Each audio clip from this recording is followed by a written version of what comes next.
Good evening, grave robbers, and welcome back to the television graveyard. We are your TV necromancers, Laura Prince and Noah Houlihan.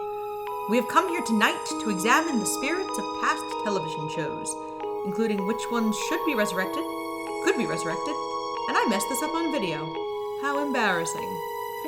This is a form-breaking episode anyhow, as you can see by the fact that if you're watching on YouTube, you can actually see us. Hi.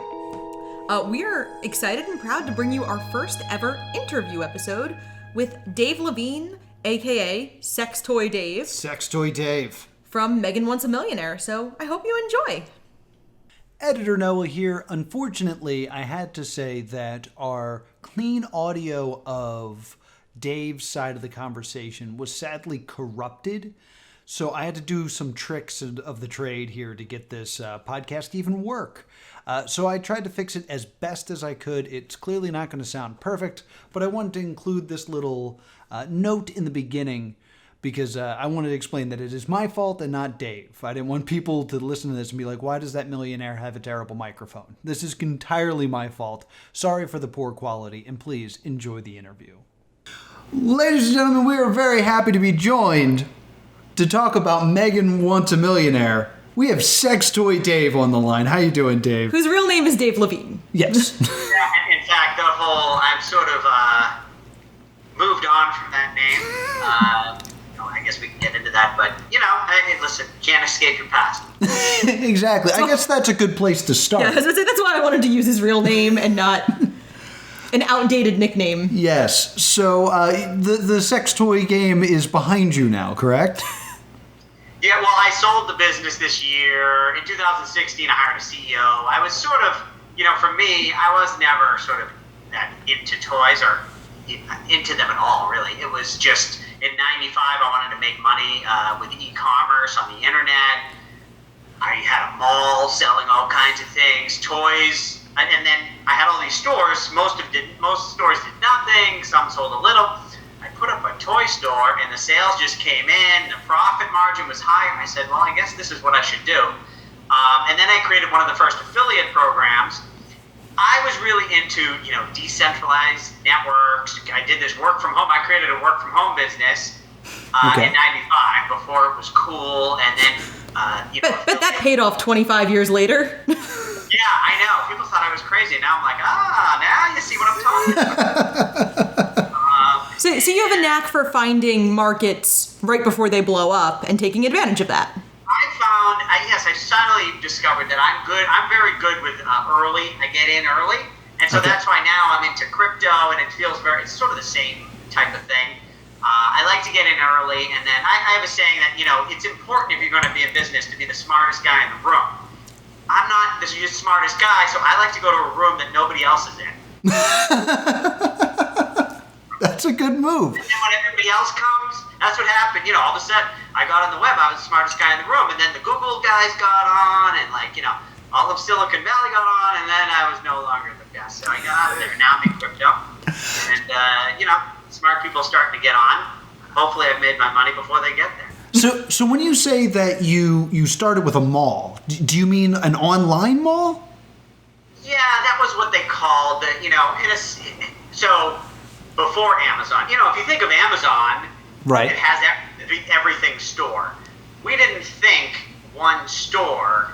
You thought, a bunch of stores that are all like near each other. Like everything, It was separated because we just thought, the idea that you would have lots of different products made sense.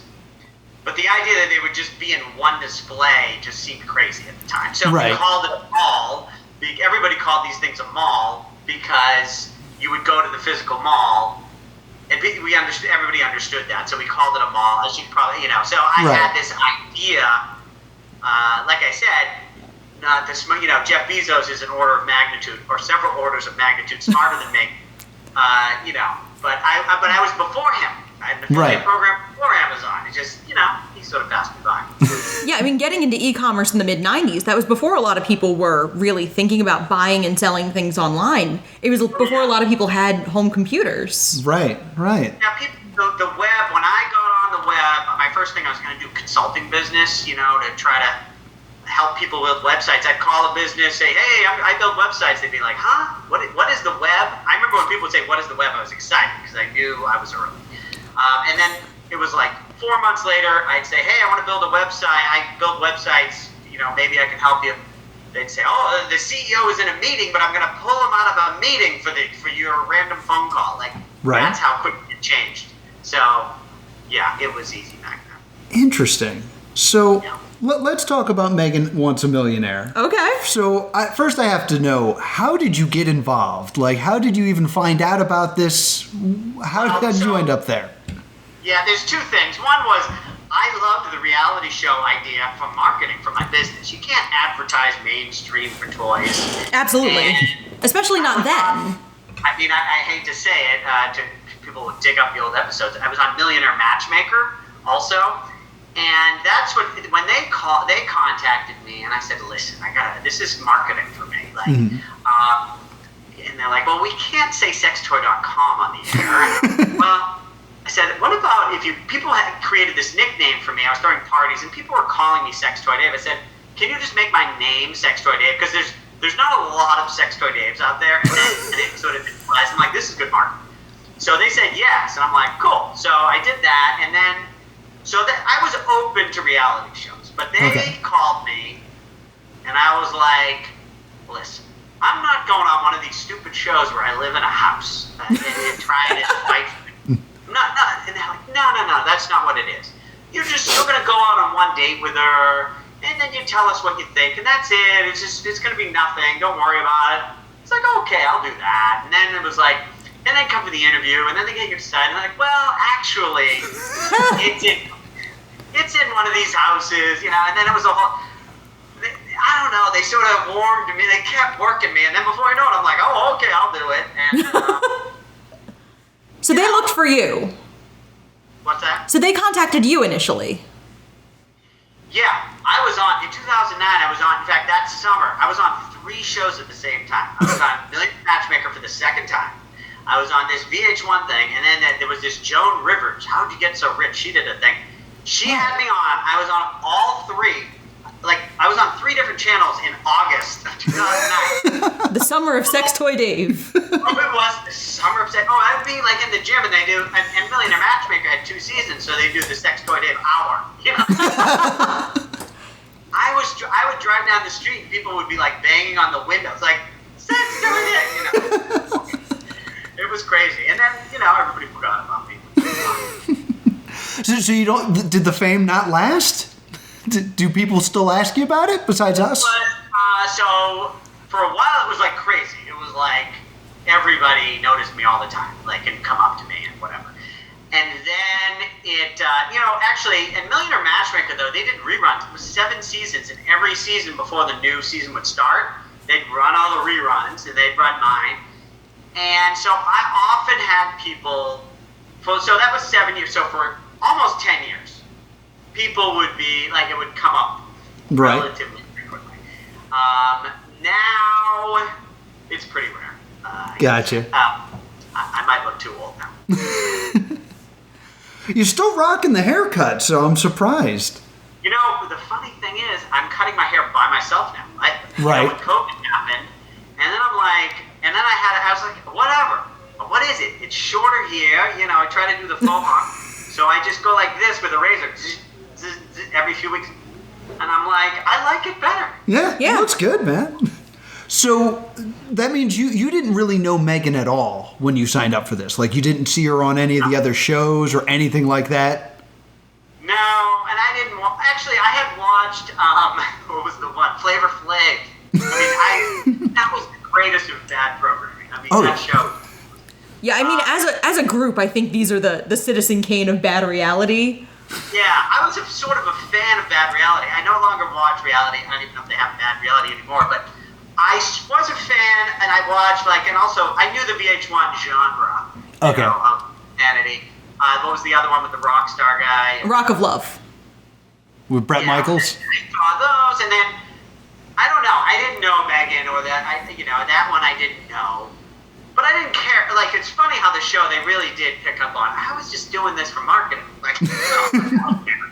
And And I'm like, okay, listen, I'm not against it. She's wonderful. I'll get to know her, but whatever. You want to give me free advertising? Let's do it. Yeah. Yeah, like, it's... I mean, from what I'm finding in interviews and what I've been able to scrape together, nobody was really there with the expectation that they were going to fall in love with Megan. Yeah. Yeah, you know what?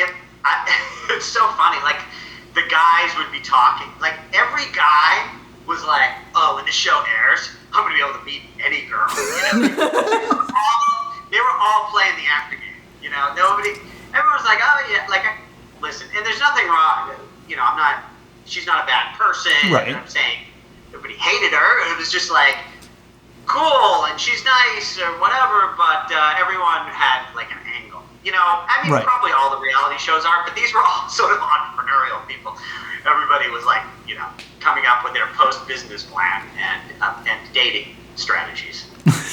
That makes sense. Yeah, and these shows are, to put it quite bluntly, like super rigged. Yeah. But they have a certain vibe that is expected of, like, everyone is super drunk, it's a nightmare. What was, like, the vibe in the house? It seemed like a very different situation. Yeah, so, first of all, with it being, I wouldn't call it rigged, because they don't do a lot of telling you what to do, but they can create any narrative out of the hours of footage they have. And they can come back later and do, like, when they have those separate interviews to say, right. and then they set it up, and they can sort of create any story. So, some people, they do sort of get caught up, and VH1 was more into that than, like, Millionaire Matchmaker. They would just, they didn't care, but they could create any story. But anyways, so it was, it was sort of fun. Like, the guys were, it wasn't a super millionaire crowd. Right. Some of these shows, it was like, if you bought a house, it was in 2009. So if you bought a house any time before 2004, you're a millionaire, right? Most people, and listen, and I don't even know some of these guys what they did. It was like, what's his name, Garth, and I love Garth. He's hilarious. Right. I met his girlfriend later, the most normal girlfriend. I'm like, how is she with you? Like, he's a good guy and everything. He's a plumber. Right. Okay. How are you a millionaire? I didn't ask him, and nothing against him, and maybe he's the greatest plumber ever, but he probably is a good plumber. He saved some money, bought a house. He's like, I don't know, I own this house. It's worth $1 million. So everybody's a millionaire.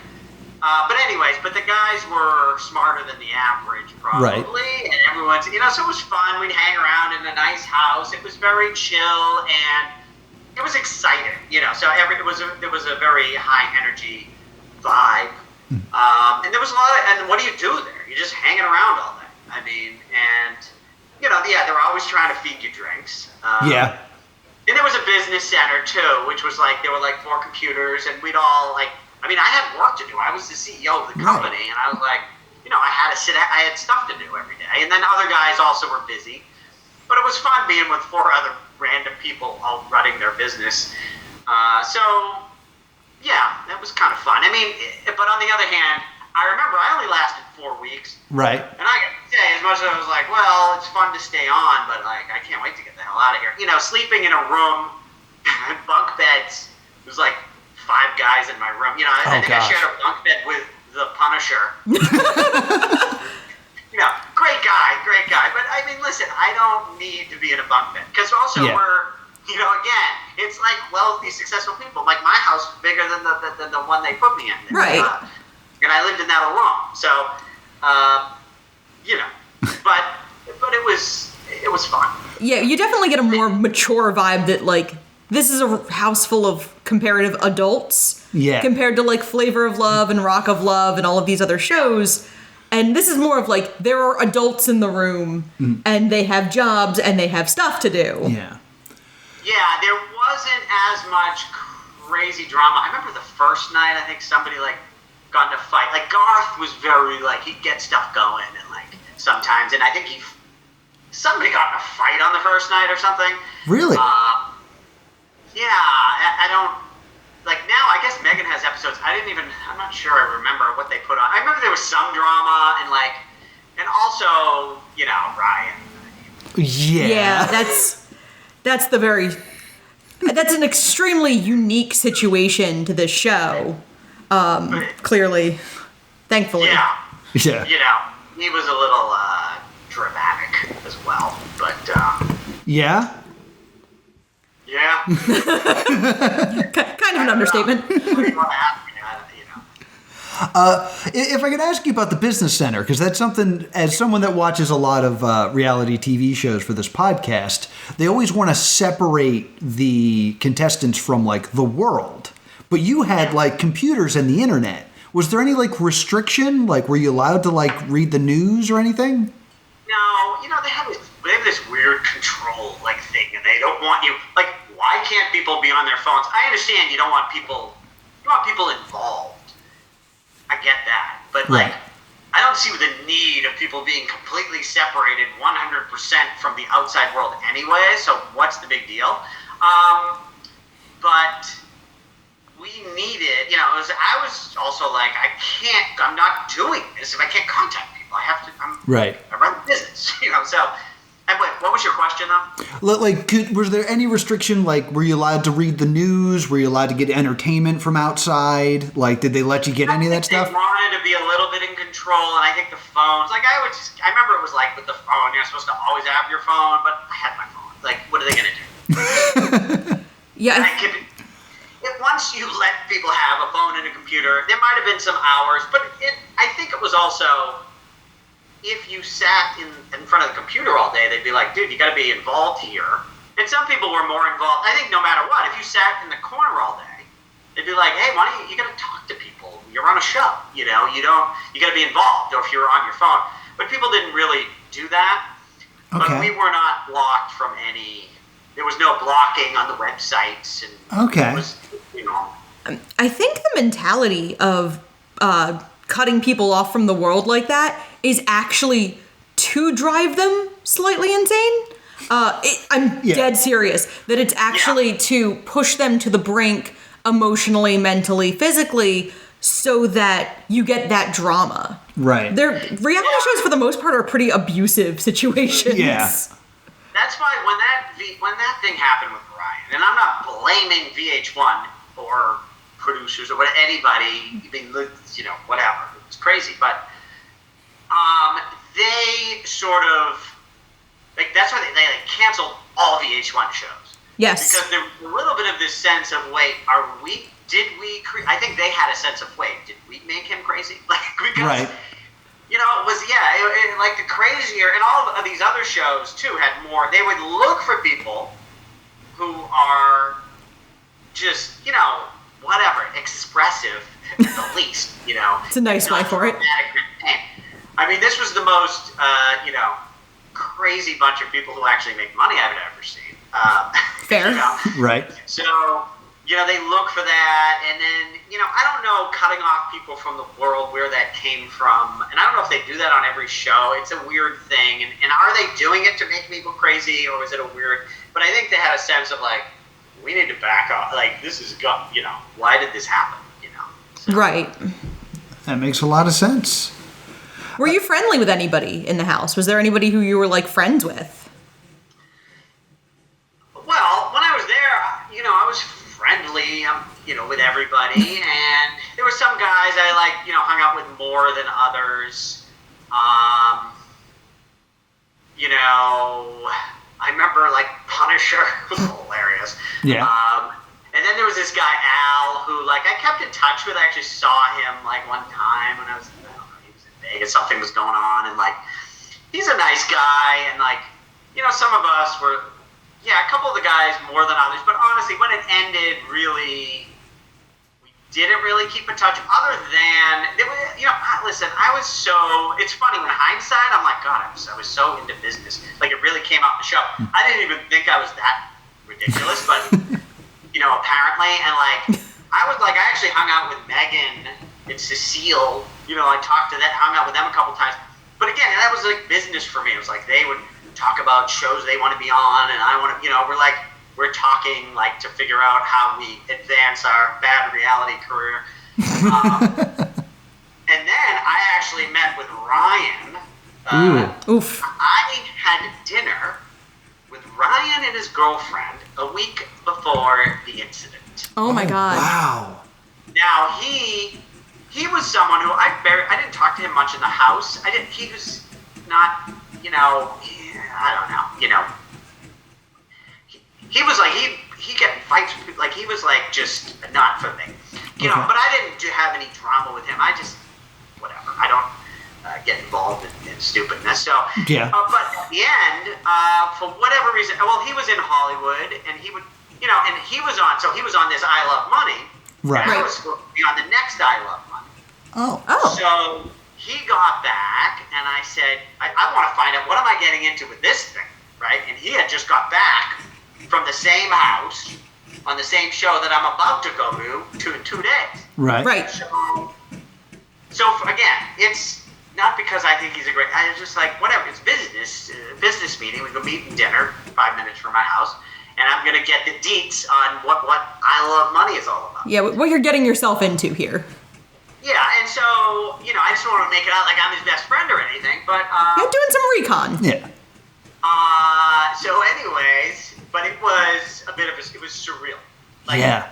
It was very uncomfortable. He was like making out with her, like they were slobbering during dinner. You know what I mean? Like in a weird, insecure way.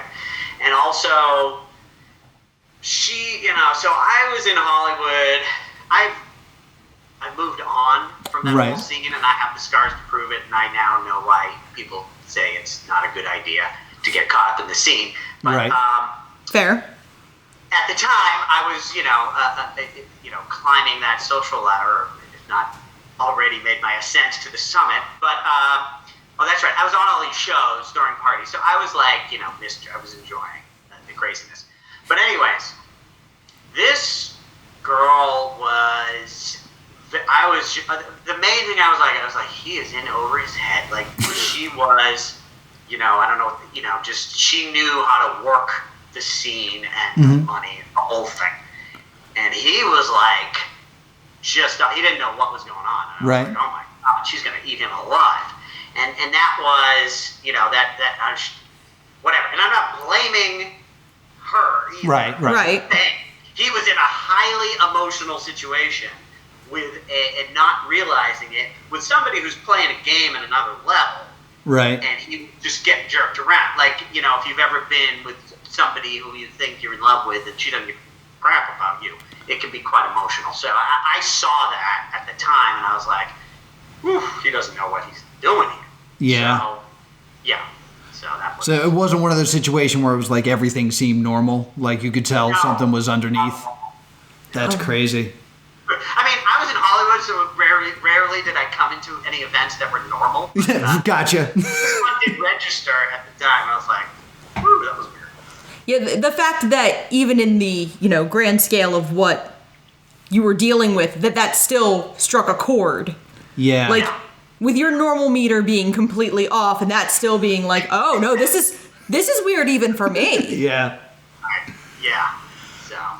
But I want to circle back to what you were saying about how you were going to be on I Love Money. So you were going to be on the 5th season then?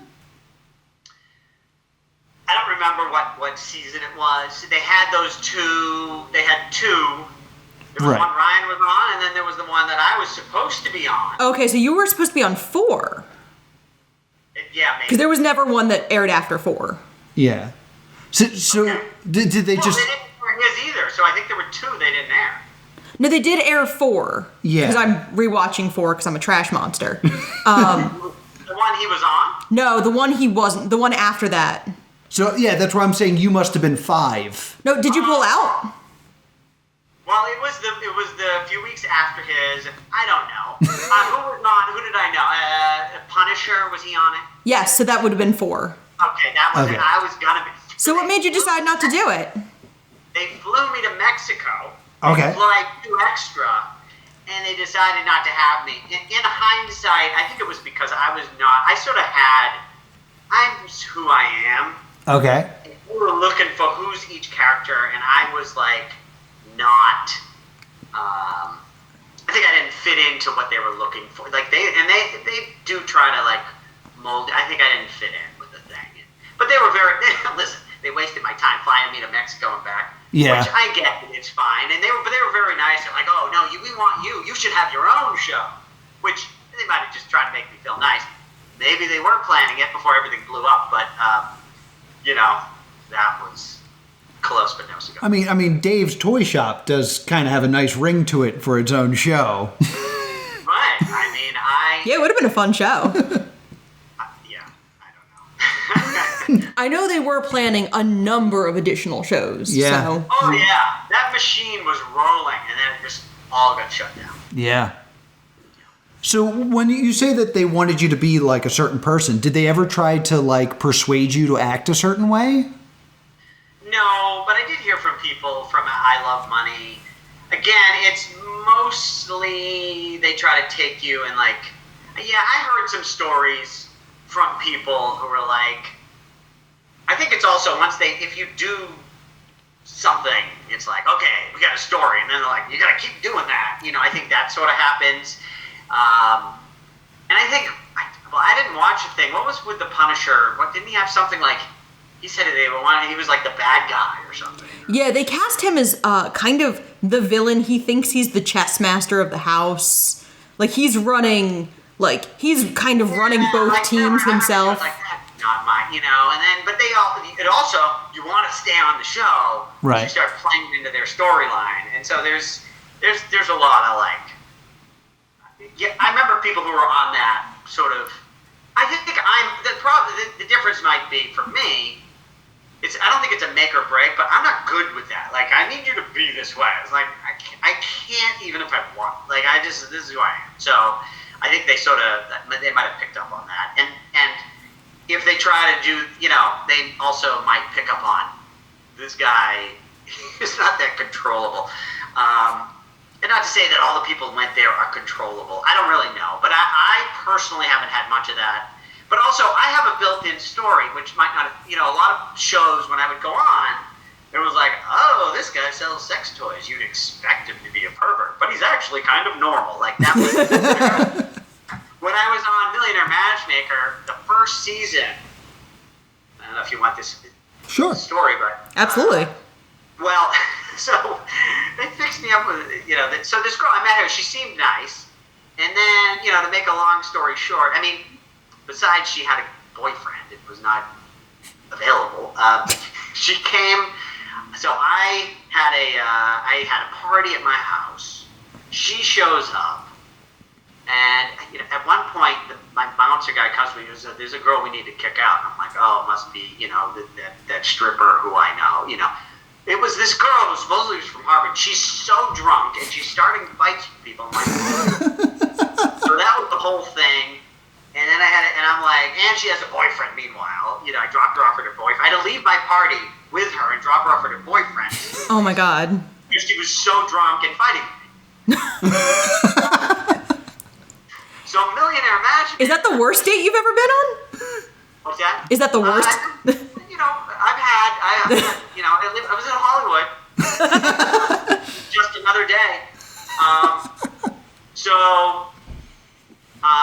So the Millionaire Matchmaker, I was season 1, episode 1. Oh my gosh. Oh, wow. And they were trying to figure out what they're doing. And the premise was, you go out on a date, and then the next day you meet with Patty and tell her how it went. Okay. Well, in reality, I met with Patty, it was like 3 weeks later. And so all this had transpired, and so I talked to production, and I'm just like, oh, she's got a boyfriend, and she's got a drinking problem. And she came to my party, and I'm like, oh, don't say any of that. Don't talk about that. Just say you didn't like her. Or just say, it didn't work out.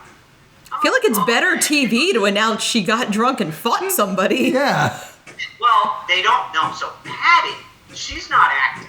She's serious about her shit, her job. She's a matchmaker. She does a great job. So if I say you fixed me up with someone who was, not good, she's going to get mad at me. She's going to be mad at the show. They were scared of her. So they didn't want to tell her, and they didn't want me to tell her. Because this also was episode 1. They're afraid she's going to quit. and they don't want it to be like massively unsuccessful in the pilot because it kind of undermines the whole show they're trying to sell. Well, it's beyond the pilot. They did get approved for the show. Right. Whatever reason, this is what they told me. I'm like, okay, whatever. I don't know. So I sit down. I'm like, oh, it didn't work out. Why not? I don't know. It wasn't for me. What? The details. I'm like, well, it did. I'm like, so now I'm like not supposed to tell the story. I don't know what I said. And then she's like, well, what? Well, she came to one of my parties. Oh, you had a party? I knew it. Sex joined in. You ruined it. I'm like, no.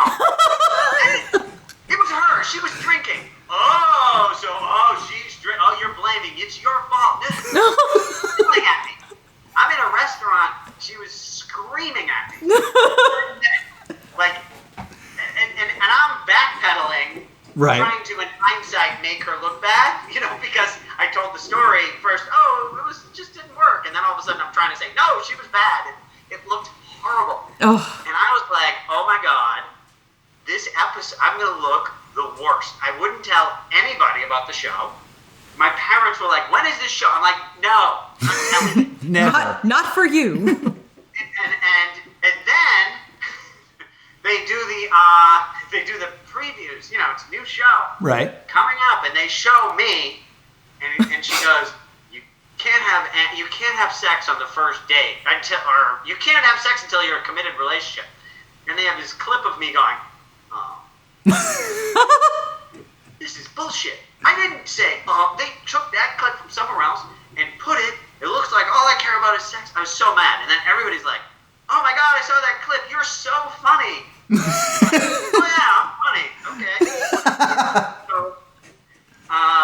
And so they're playing. I remember I was with a bunch of friends, and the commercial during Super Bowl. I don't know. It was during some big football game. Commercial. I'm on the commercial. So everybody knows about this show. I'm like, oh my god, I'm in trouble. Meanwhile, the point I was getting at is, I am the sex toy guy who expects to be horrible.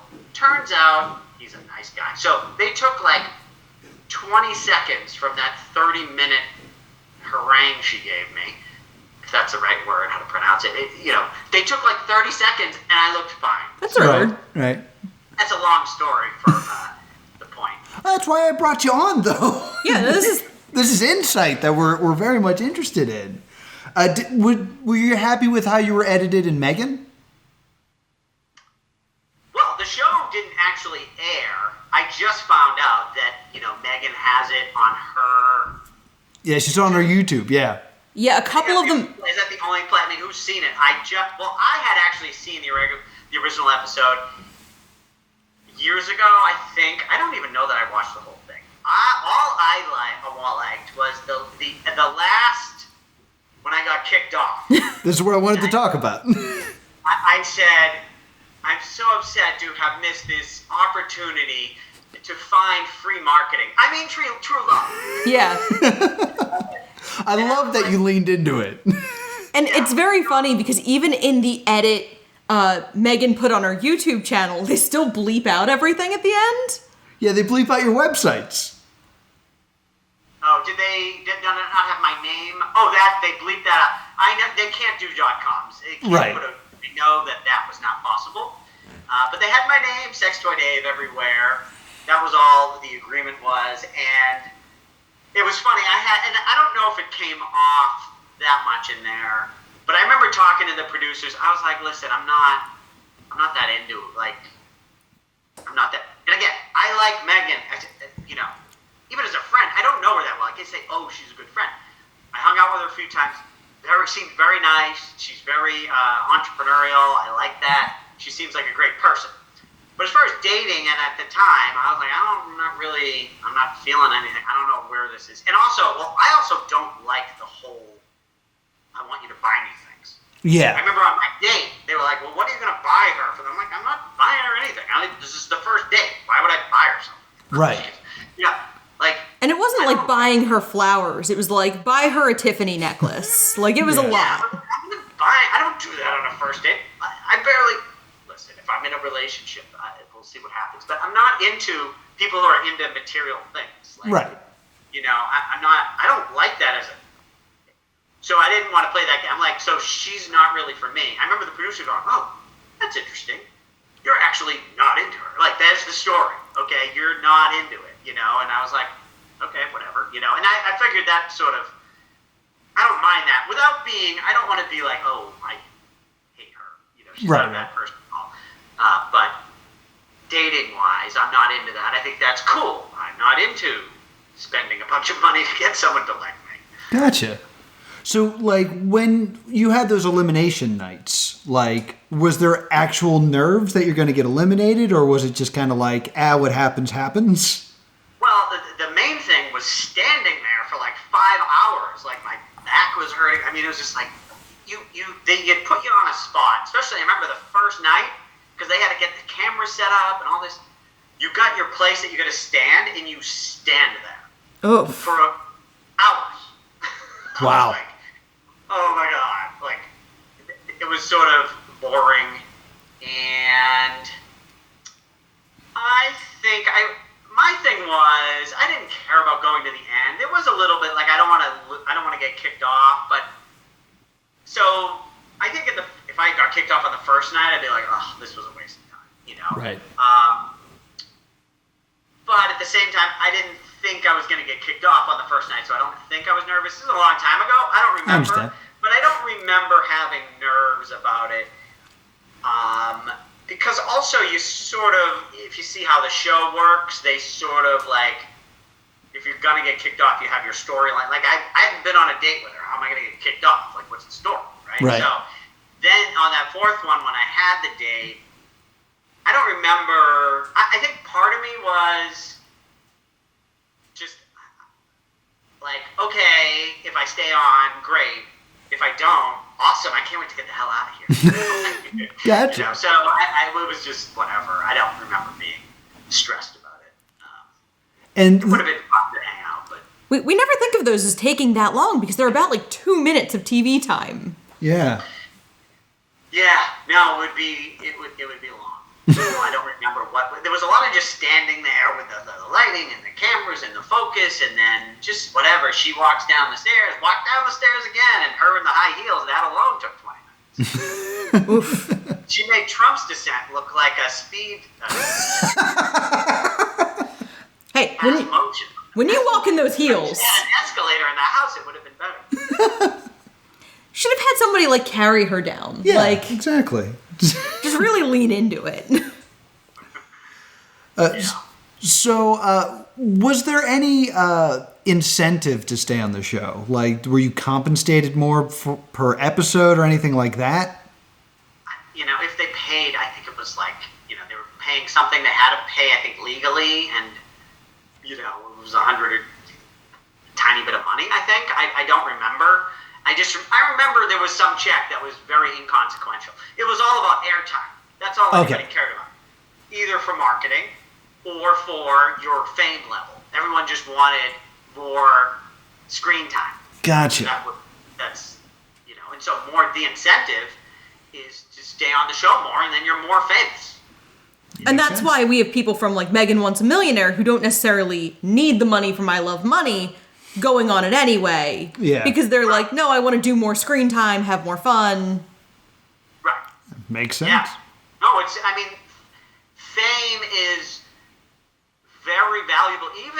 Even the people who come across as like horrible for one reason or another, everybody still wants them around. Like if it was like, you know, a character who's the worst person, and you know, everyone used to make fun of the people from Jersey Shore.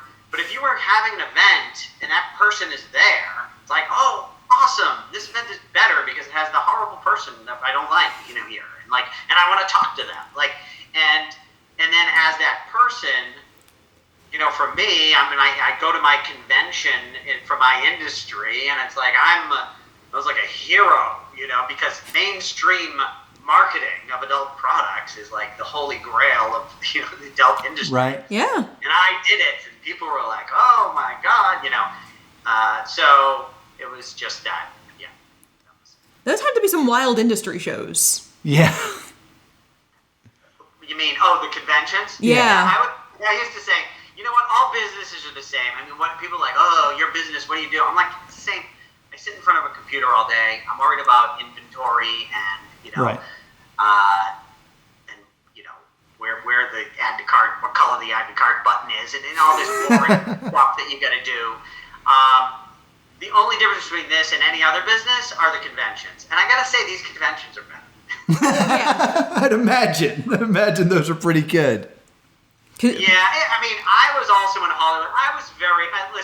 Someday I'm going to make a video about I learned the evils of commoditizing sex. I now listen to Dr. Laura Schlesinger and understand that sex should be sacred and how that helps a relationship.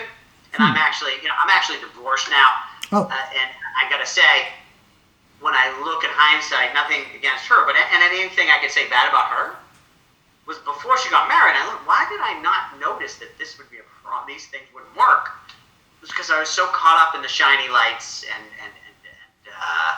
all the excitement, and it blind. There's a reason why waiting and having sex more sacred makes you a smarter person when it comes to making a relationship. So I now am a very different person. But where was I going with this? What was the question? I'm enraptured. I thought that was. I don't know. We were talking about. We went from talking about convention. Get that up before I got to the next point, and then I forgot. We were talking about conventions and how that was the main difference between. Although the convention in Las Vegas was fun, my typical. I was in Hollywood, house in the hills with a view, stripper pole in the living room, hot tub out back, and I go out in a limo. To the hottest club and come back for an after party at my house. So, Vegas was even Vegas convention was boring compared to my regular Saturday. It sounds like a good time, though. Which, as I said, it's a lot of people are like, oh my God, dude, I wish I knew you, and maybe whatever, and all this. And it was fun, but there is a dangerous side to it. There is a cost. Yeah. Many people don't understand. And you're out now, so you survived it. You went through it. Yes, I have a degree, yeah. I hear you. Listen, that could be a whole other show. That's true. We should probably stick to Megan. So you did the date where you went lawn bowling, right? Yes. How much actual lawn bowling did you do? We actually played 2 games of lawn bowling. Really? And I just remember that I was just, I was cool as could be, and just threw that thing and ended up next to the ball and won. Oh, you won? You won lawn bowling? I won, and I won a kiss from Megan or something, or she, it was whatever. And but I watched the thing, and it was like, I don't remember it being, but she was like, so tell me about you, and I'm like. So let me tell you about my business and how you can find my website. I'm marketing. Yeah. I don't know. I can't believe I was that bad. They must have edited out other parts of the conversation, but they made it look very much like she wanted to get to know me, and all I wanted to do was promote my business, and I didn't care about her. Obviously that was there, but they made it look. I was like, oh. These shows are painful to watch for me. Yeah. Yeah, they do take, each episode appears to be about 2 days of real time. Because it looks like it's a day, a night, and then the next day. But they're putting it into 40 minutes. So a lot of stuff is getting cut. And they have to have all of their standard, Yeah, the off-camera thing, when you're sitting in the chair, not in the scene, and you're talking about stuff, that can be an hour. And they can ask you questions to lead you into supporting the narrative they're trying to create. So it can really go off script. But the reality was for me, I didn't mind the whole thing. I come off. I don't know. People who watch these shows, to me, when I look at it now, I'm embarrassed. But. But it was, listen, I did do it for marketing, which I think is fine. Yeah. They're not really doing this for ethically altruistic reasons. Yeah. It's not like they're trying to help this poor girl find love. They're doing it for their own marketing and their own corporate greed. So I don't think there's anything ethically shady about doing it to market your business. Right. I mean, Megan's there to build her brand. Just shock, and getting the clicks. Yeah. I mean, now that's new. Now the news is like that. I mean, Yeah. At least everybody knew my thing was stupid when they saw it. Now people watch Fox and CNN and they think it's real. Yeah, I mean, even back before that, Jon Stewart was trying to tell us, like, no, this is fake, please stop. If only we had listened to Jon Stewart in, 2004? Yeah. So a few of these shows are starting to, pop up again, and there's been, a couple reunions and stuff like that. Would you be interested in ever getting back into that world? Being back in the world as in going on a show? Or yes. Or even, doing a reunion, because I know they did a reunion for, I believe, I Love New York. Is that something you would ever do, just a one-off Zoom reunion even? Yeah, I mean, I'm not, listen, I have no social life. I have two great kids who I spend a ton of time with as a retired a super dad. I have them half of my days, and I'm with them all day. When I don't have them, I've got some, I read about crypto and occasionally move money around. But I got nothing to do, no social life whatsoever. If there's an hour Zoom thing, that's probably the most exciting thing I've done in weeks. If there was an event in Los Angeles, I would go. Why not? I mean, like I said, there's very little competition. For me, I have, there's nothing fun to, it's COVID. There's nothing fun. I feel that. So, do anything. That's fine. And I'm why not? I don't know that I would go every week or anything, and I probably wouldn't fly anywhere. Unless it was close and it happened to be on Fridays when I don't have the kids. I mean, maybe right. Fly to Vegas in the morning and leave, that night, whatever. But, so, yeah, it would be fun. I mean, it would be fun to see those guys. Certainly, at least one time would be fun. Cool. Yeah, I don't think anybody... Putting that together? Well, yeah, you're part one, so we're going to try to get the rest of the gang. Wait, what are we doing? Okay, are you able to find... I mean, I'm sure everybody's on Facebook. We reached out to a few other people. We tried to reach out to Matt, and he didn't, because we have a little bit of a background in pro wrestling. So we're like, Matt will talk to us, and we couldn't get a hold of him. Yeah, I'm not even sure he uses the accounts that we were trying to get a hold of him through. So, What are you going to do? Well, I've talked to Al a couple times on Facebook. He seems to respond. Who else? I mean, I don't know. I haven't talked to this, but a lot of them, I would think they would. They're all very outgoing. I mean, Garth loved everything. Right. He was so social. The problem now is everybody has so many different social apps that they don't keep up with it. How do you contact people? Right. Yeah. You emailed me, right? Or no, you Twittered me, and I use my Twitter all the time. No, how did you contact me? I contacted you through sextoy.com. And which, I was told that the CEO forwarded it to me, and I'm like, oh, okay. which is super nice of them to do, because I didn't know you didn't know the company anymore. Yeah, this has become kind of a joke of Noah keeps trying to find ways to surprise me on mic. Yes. So you were the surprise this week. Yeah, of being like, oh, by the way, I did X. And I'm like, wait, what? So we have Secretary Dave this week. But yeah, I scared a woman and a child this morning. Yeah, we were very excited to have you on the show. Yeah, because this is really fun. This is the first time we've actually done one of these interviews. Yeah. So I'm really excited to do it. Yeah, greatly appreciate you coming on. So now you're doing crypto, right? Yes, so that's the new exciting, I don't remember exactly what we said at the beginning, but that's the new, I was interested in the web because the information systems was moving clearly to the internet and web and decentralizing the spread of information. Right. And now similarly, so with the internet, you could send a picture to anyone around the world for free, but you can't send money. Because that photo, they can make copies, send it to someone else. With money, not only can you not make copies, if I send it to you, everybody in the world has to know that now I don't have it and you do. Right. So how do you solve that problem? Bitcoin figured that out. And then once they figured that out, there's all these other things that sort of spawn from that. And anyway, so this is up my alley of the new big software upgrade, decentralization. This is a huge disruption of money in all financial networks are going to be upgraded. Now it appears it's going to be onto Ethereum. And so just investing has become my business by knowing what's going on and getting in early in the right things. And now by the time you air this, we're high in the bubble now. Like, most likely, I think that these things go, this is like Bitcoin 6 bubble, Right. I've seen this movie, and I just made a video on my YouTube about, I've been through 7 bubbles in my life, starting from, I lived in Japan in 1990 when that bubble popped. Oh, wow. So anyway, I've learned how this stuff goes, and you get a feel for it. And it's like nobody wanted to buy Ethereum when it was $100, and I was screaming, and people just thought I was annoying and told me to shut up. Now, that it's $2,000, everybody wants that, and they want to buy some other shitcoin, and so...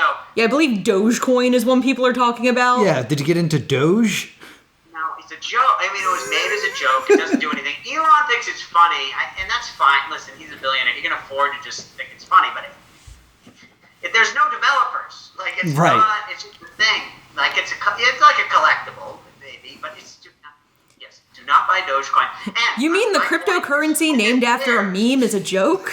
Yeah, the guy, so in 2017, when all these tokens were taking off, somebody said, smart guys, like, this is funny. Anybody can make a token. And the thing that makes it popular is having a meme around it. Mm-hmm. Right. So I'm making one. He was very upfront about making this as a joke. So he spent 3 hours, made it, and he said, you know what we're going to do? We're going to use this dog. I guess it's called Doge or Doge. Yeah, it's like a Shiba Inu, and it's like the joke of it is that it's Doge, many this, much that. Yeah. So we're going to make a bunch of memes with the Doge dog, because that's cute, and we're going to call it Dogecoin, and I bet the price goes way up. And it did, and it was funny, and they made some money, and then they sold it all, and that was the end of it. Until it's like every 6 months, the thing will skyrocket because a bunch of manipulators pump it up, and then idiots jump in, and then they sell it all. But now it's so weird. Well, Elon, yeah, I don't know. It's so weird that he's doing it. But then I see other celebrities. Everybody loves to love it. It's stupid. But the thing I wanted to say is, anybody listening to this, and now crypto's in a bull, and everyone thinks everything's going to the moon. We're getting very close. For me, I said a long time ago, Bitcoin, when the bubble ended 2 years ago. I mean, the crash ended 2 years ago, and it came off 3,000. It crashed through 10,000. I said, listen, eventually it's going to cross 50. Once it gets over 50, that's when all the idiots are coming out, and then it's going to go a lot higher, and then eventually crash and come back to 50.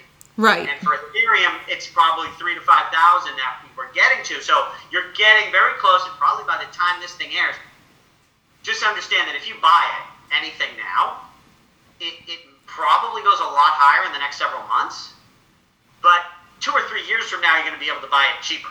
So just don't start everybody jumping in right now. If you believe and you understand what's going on, this is a multi-decade long transition. Do your studying now. If you want to buy a teeny just so you learn what's going on a little bit, whatever, I get it, but wait for the crash. Wait for everything to be down 70%. It's going to happen again. And then start getting it, Okay. Yeah, people don't seem to realize that this is a long game. We saw with, like, the GameStop situation. People were not going into that to play a long game, and then it immediately crashed back down. Mm-hmm. And so, like, we're kind of... GameStop is not a long game, because that's not a real... GameStop is a company that wasn't worth zero. Right. But because it was so heavily shorted, there weren't enough shares, there was this weird imbalance of supply and demand. Right. That they were able to push the price high, but then it would definitely crash. So that was a short... I mean, it wasn't that short, because for the people who really started it, like a year ago, started building this up. But once it started going up, GameStop is not... Listen, maybe they become really innovative and reinvent themselves and it becomes something, but GameStop is... I don't know, it's a store in malls. Like, what are they going to do? They need to become a whole different company, and they're trying to. It might have some value, but when the thing was at 300, it's not a long term because it's not going to. It was too expensive. A lot of people jumped in thinking it was going to continue to go, but a lot of the people who jumped in right before things went to shit again. Yeah. People love when the price is going straight up. Everybody loves to buy it. I love it when it goes. I love seeing a chart where it came straight down for a while, and then it's like this. It's just flat, boring for like a year and nobody's talking about it. But it's a great company or a great network, That's when you want to get in. So right now, we're in crazy time. I can't stop my mother. Now my mother's buying. She bought a Uniswap today. It's like, so, which probably is going a lot higher, and I'm just, hopefully people listen to me, start ringing that bell. You feel like Cassandra. What's that? Oh, you feel like Cassandra, the oracle that's cursed that no one listens to her? Yeah, and I could get so many more followers on YouTube if I was like pumping and shit. Like all you gotta say is it's all going to the moon, and everyone's like, "Yay! Like, follow!" But I'm like, be careful, If you're an idiot, you're gonna lose all your money. Nobody wants to hear "be careful" on YouTube. That's not where the clicks are. Yeah, I mean, that stuff was weirdly unavoidable. Like, even in the cross-stitch community, people were putting out cross-stitches that had the GameStop logo and then to the moon. And I was just like, what is it? What in the capitalist hell is this? That was a great story, though. They took, a bunch of kids brought down a hedge fund. Well, they could have really brought down the hedge fund, but the big money came in and bailed them out. Quickly. But it was quite a story. But I started my YouTube is just, my thing is to know what's going on. And one thing I learned, and when I started it was like, okay, they say what's a good way to learn is to teach. Right. So I would learn about, I started with, when I originally I bought Bitcoin a long time ago, I was like, oh, this is cool. And then it started going up in 2016. And then I was like, then I looked online, I was like, wait a second, there's 1,000 more tokens? Like, what is going on? I'm like, I want to know what every one of them does. So I would pick one, study it, and I'll say, when I'm done, I'll make a video. So it gets me to study, put my ideas together, speak it, helps me learn, and then I get feedback. If I'm wrong, people tell me, or people come up with new things. So I started it just as a learning tool. I mean, and still it is just a learning tool, and it's fun for me. And people like it because it's like, oh, you don't have an agenda, you're not selling. Or I'll be like, oh, shoot, I was wrong about this. Yeah. I think this, like, oh my God, you changed your mind. Yeah, nobody does that. Whatever, and I'm not selling anything and trying to make money. So I have fun with it, but I do like having followers. And on Twitter, I do Twitter too. I'm sort of getting into that. That's one of the greatest things I've discovered recently is a hack against all the stupidness that's out there in the media. I just follow 65 right now, super smart, genius type people, very accomplished, have created great things on Twitter. All I read is what they say or articles they point to, and that's it. I do not, if CNN is on or Fox, I'm not blue or red team, whatever, any of those stupid things, or if someone's a journalist, what have you created, Mr. Journalist? Or, maybe there's some journal, whatever. I'm like, nah, I don't want to hear it. Because you're not an expert. I want to know about Ethereum. I'll listen to Vitalik Buterin, the guy who created it, not some journalist. I remember when COVID started, and from my feed, I knew about COVID. I texted my parents in January, buy a mask, because when you want it, you're not going to be able to get it. I was early with COVID, and I'm following mostly crypto people, but still, I'm tuned into the truth. Well, I would have to say COVID affected the economy a lot, so I could see why economy people would be paying attention to COVID. Yeah, or if you're just really, there's really smart people. There's this guy, Balaji, who was, he was early in Coinbase and with crypto, and he also happened to make $1 billion making a genetics company. So I was already following him, and then he was on top of COVID. And then I also follow this woman who's early in Bitcoin, and she lives part-time in China and part-time in Silicon Valley, and her parents are all doctors, and she was like, everybody's saying, she was tweeting in December about, it looks like something's going on, and it looks like another SARS, and she was tweeting, so I was on it really early. And the stuff about masks, on Facebook I posted, I said the CDC, because when they came out and said, don't wear masks, I'm like, really? And then through my feed, I could see the pushback on that coming. Right. And I posted on my Facebook, I said, the CDC is going to capitulate within 2 weeks and change their recommendations on masks because, they know they're wrong. Mm-hmm. And then I got blocked. Facebook said, well, watch out for this false information. 4 days later, the CDC's changed their mind. Yeah. Because I saw that pretty recently, like 2 weeks ago, they were saying, like, don't wear 2 masks, it's stupid. And then, like, 2 days ago, they're like, wear 2 masks. Yeah, double up. And I was like, oh, I've been doing this for a couple weeks because I have friends who are into epidemiology and I have friends who are doctors who are like, hey, this is what you have to do to, not die until you get vaccinated. Yeah. Well, it's obvious, like, you get it by breathing it in. Yeah. So let's see, what's easier? Breathing in or putting something in front of your mouth? And what's better? And then it's stuff that floats in the air. So, and then supposedly it doesn't live that well outside and in the sun. Yeah. So what's more dangerous, in a room with the windows closed or outside when it's right? Funny. Like, this is not. But our leaders really were exposed. Literally, we're off topic, aren't we? No, this is great. No, this is super interesting. We are getting a little bit off topic here, so this is a good time for Editor Noah to pop in here and do an ad read, a very real ad read.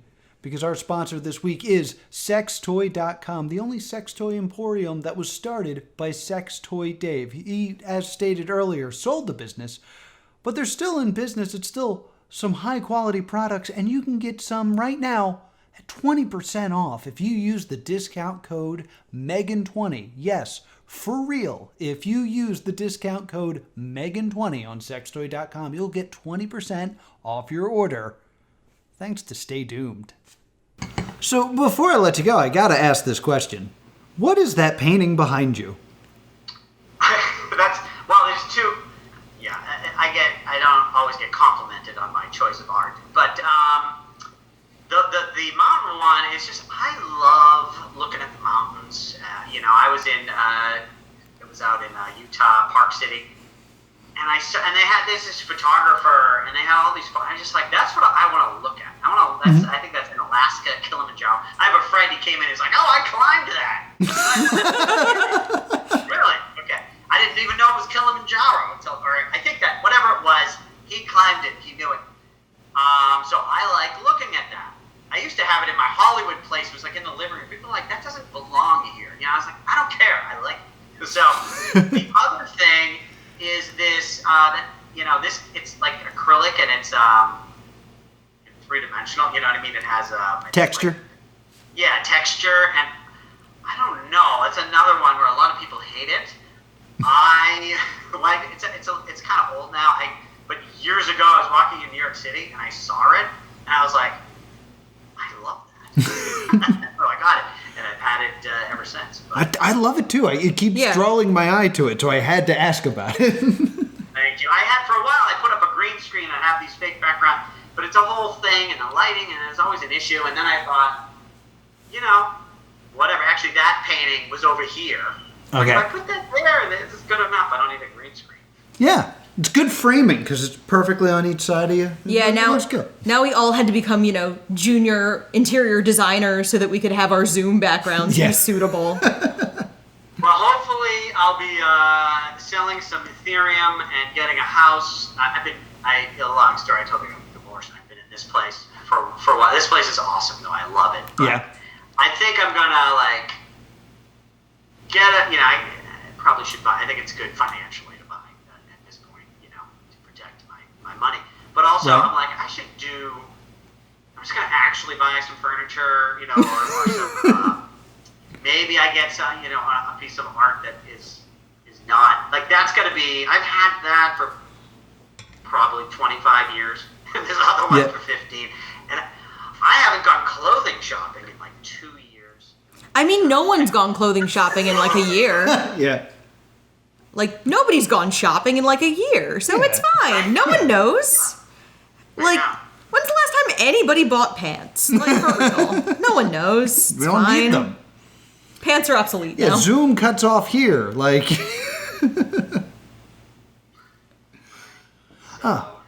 So thank you so much for coming and talking to us. What's the YouTube channel so people can check you out? Well, the main thing you can find me, davelevine.com. And that, if you go to that .com, it now just points to my YouTube, which is, youtube.com/DaveLevine, DOTCOM, .com. My Twitter, it was too long to get DOTCOM, so it's Dave Levine, 0, COM. Okay. And that's it. I mean, I don't know if you search Sex Toy Dave. I'm sure I'm the only. I don't know what comes up these days. I'm curious myself.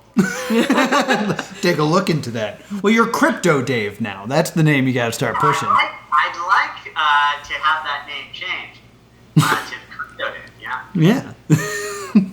You definitely seem to know what you're doing when it comes to that. Absolutely. Picked up a lot of good information. Yeah. Well, what should I go invest in now that we're done talking? No, seriously, I love Ethereum long term. It's just we're getting to the point in a bubble where you got to be very careful. It's still, I think 3,000 to me, 3-ish. It could be where it crashes to eventually. So, and we're only at almost at 2,000, whatever. But or if you want to play, everybody loves. People don't love long. I like to buy something to hold for 5 years. Like that's where you make the money. I had Tesla. I started in 2015 buying it. And I held through, 2 years ago, people wanted to put him in jail in the car, and it doesn't work, and no one wants to buy it, all this crazy shit. And I'm like, but I held, and then I was rewarded. And same thing with crypto. So I like to hold for a long time. So Ethereum is a long-term story, ETH. It's like my favorite, and it is not going away. I pulled up the Ethereum website, and the second thing you see is the dog. Really? Ethereum doesn't. Ethereum, it's a decentralized protocol. It's like if you think of the internet. Okay.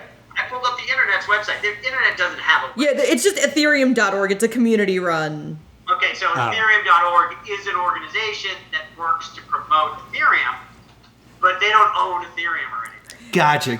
It's a fan site. Yeah, the third picture is the dog, and that's what made me laugh about it, because we had just been making fun of it. It has nothing to do with Ethereum. I know, that's why I thought it was kind of funny. So I'm hearing buy Ethereum after it crashes is the advice I'm I getting. would start, and not only that, start studying. What is Ethereum? What is DeFi, decentralized finance? It is easier. Yeah, I would start studying, and when things crash, or there's a thing called layer 2 on Ethereum where things go faster. There's a whole long story about how it's gotten very expensive. The transactions on Ethereum now are very expensive. It's too crowded. But then there's a thing called layer 2 where they're going to be cheaper. Get in early on layer 2 applications, but start studying. And when you try to study what's going on, first time you read it, you have no idea what the hell you just read. Okay. I don't know one word of it.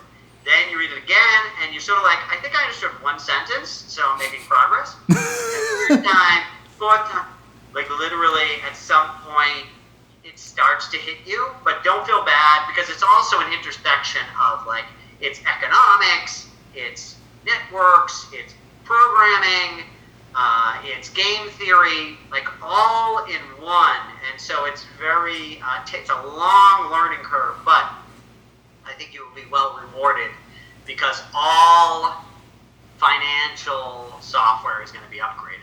Oh, that's wild. It's built on Ethereum, and there'll be some other chains too, but it's very big, and these are huge numbers. And also, at some point, markets are already crazy, but the dollar, is the reserve currency. It's 100% right. Reserve currency, which even historically over thousands of years, the reserve currency usually doesn't get to 100% anyways, with huge amounts of debt based in it, and that is the dollar as a reserve currency is going to be disrupted. And when that happens, which could be in 2 months or it could be in 10 years, but you're gonna be like, wait, what is going on? And you're gonna want to understand how Ethereum works. Yeah. All right. So I will definitely do some studying. Luckily, I know a YouTuber that will help explain this to me. Yeah, watch my YouTube and comment if you have questions, and we all have a lot of fun. Excellent. That sounds a lot of fun, actually. Yeah. I'm going to look into it. I'm definitely going to look into it. Dave, thank you so much for taking some time to talk thank you. to This us. was a lot of fun. Yes, and to talk to us about your reality show time. Yes. Resurfacing my career. Thanks so much for talking to us, guys. Dave. Thanks. Have a great day. Thank you. Yeah, enjoy the rest of your day, Dave. Editor Noah here one more time to talk to you about Patreon. We wanted to bring this up. Our first Patreon exclusive episode will be dropping this week. It is on the film Serenity. We just loved Firefly so much we had to talk about it a little bit more. So our Serenity episode will be dropping this week. Also, you can vote right now on what our next crowdfund Crypt, that's our exclusive show to Patreon, what the topic of that episode will be. Will it be about Trapped, which is a children's television show over in England that was suggested by crowdfund Crypt keeper Mathew? Or will we be watching Heathers the Musical? Next week we'll be watching Heathers, which you can watch on Amazon Prime for $2 an episode. We have a lot of feelings about that one. So if you want us to watch more Heathers, you can vote for that. Or you can vote for Trapped, and we can talk more game shows and game theories. The choice is yours. You can sign up for just $5, and if you want to add suggestions, it's just $20. So please head on over to patreon.com/plus2comedy. Thank you for joining us. Thank you to Dave Levine, aka Sex Toy Dave. Yes, it seemed very fitting. I know we got off topic a lot, but it seemed very fitting that in an interview with Sex Toy Dave that we circled back to his companies a few times. So we circled back to business a lot. I was like, perfect. This is exactly what I wanted out of a conversation with Dave. Yeah, this was a really, really fun. We're hoping to do more interviews in the future. This has been a lot of fun. So if you've ever appeared on any of the shows we've covered and you want to come join us, come hang out. Yeah, We're fun. let us know who you would like to see us interview next. Yeah, we'll go hunting for people. Yeah. Well, not like hunting for people, but like, you know what I mean. Yeah. Twitter. We'll send a tweet. That's the Stay Tuned guarantee. We'll send a tweet. Be sure to check out our Patreon at patreon.com/plus2comedy. You can join a Patreon at just $5 and have a voice in what we cover here on the show. Thank you to crowdfund Crypt keeper Mathew for helping support the show. If you want to talk to me about all the new cryptocurrency I'm planning to buy, I'm at +2comedy. If you laughed watching me try not to jump in with everything I knew about Megan Wants a Millionaire or I Love Money 4, I'm at Sprocket League. Until next time, stay doomed.